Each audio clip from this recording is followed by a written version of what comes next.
I'm very happy that the long-awaited BPI report is finally out, and I have a copy with me here.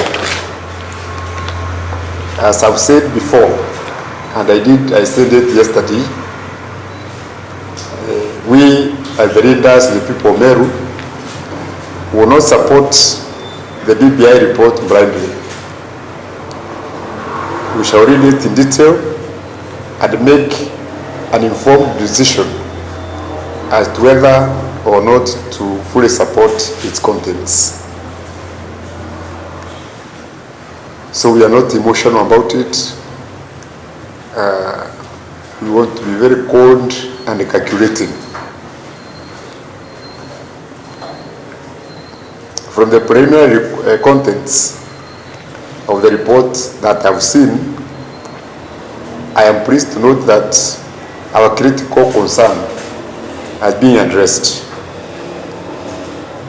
For us, the litmus test, or the bottom line, if you like it, the do or die, was whether a BBI would bring more resources to our counties or not. And from what I've seen from this report, the BBI report is passing that test. It is proposing to increase the equitable allocation to the counties from the current 15% to a minimum of 35%. So there's an upward minimum increase of 20%. So for that only, I would support this report. But further, the report states that 15%,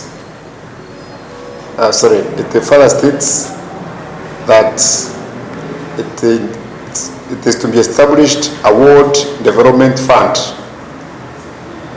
for each ward in the county, comprising at least 5% of all the county government's revenue in each financial year.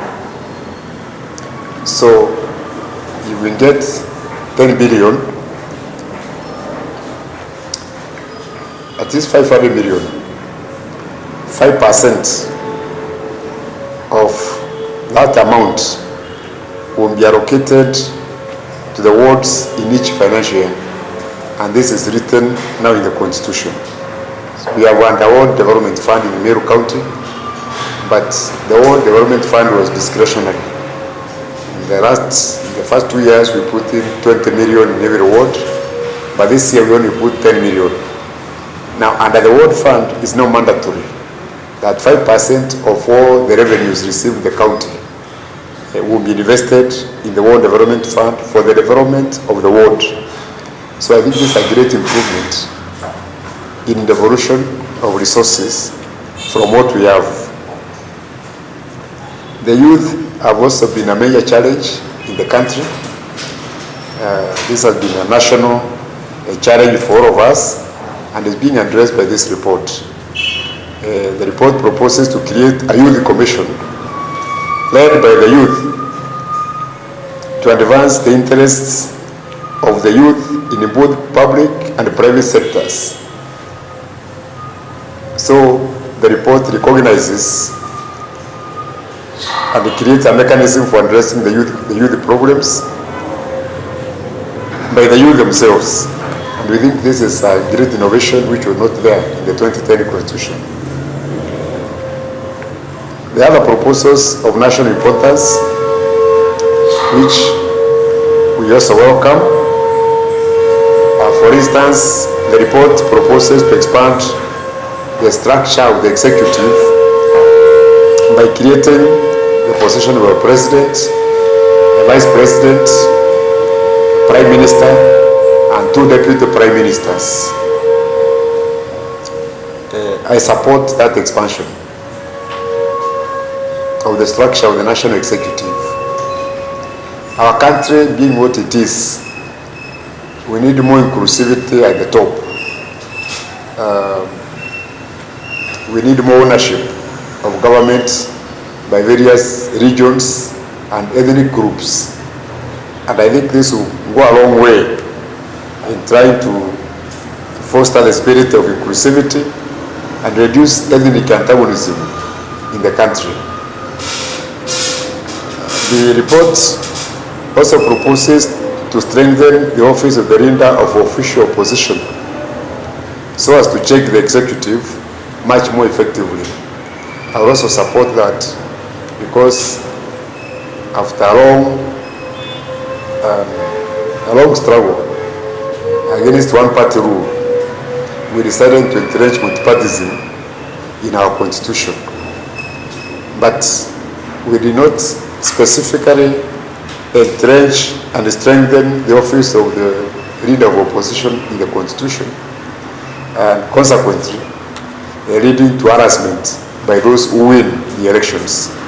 So I think this will also assist in keeping the government on its toes and representing the aspirations of the people.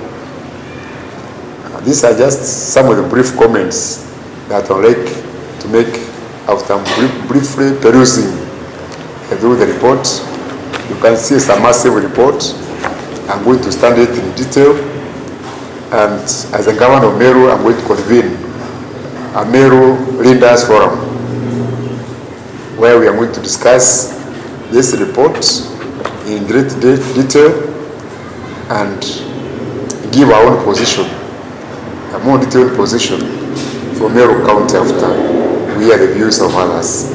But my own preliminary views as the governor is that the report is good and we should support it. But I think it will be very unfortunate if the report says that the deputy governor should be the opposite gender, because you know, like in Meru how we vote, we don't vote by gender, we vote by clans.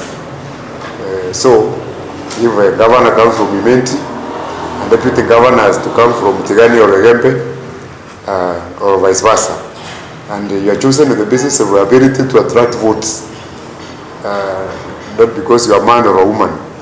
So I think it will be complicating our politics.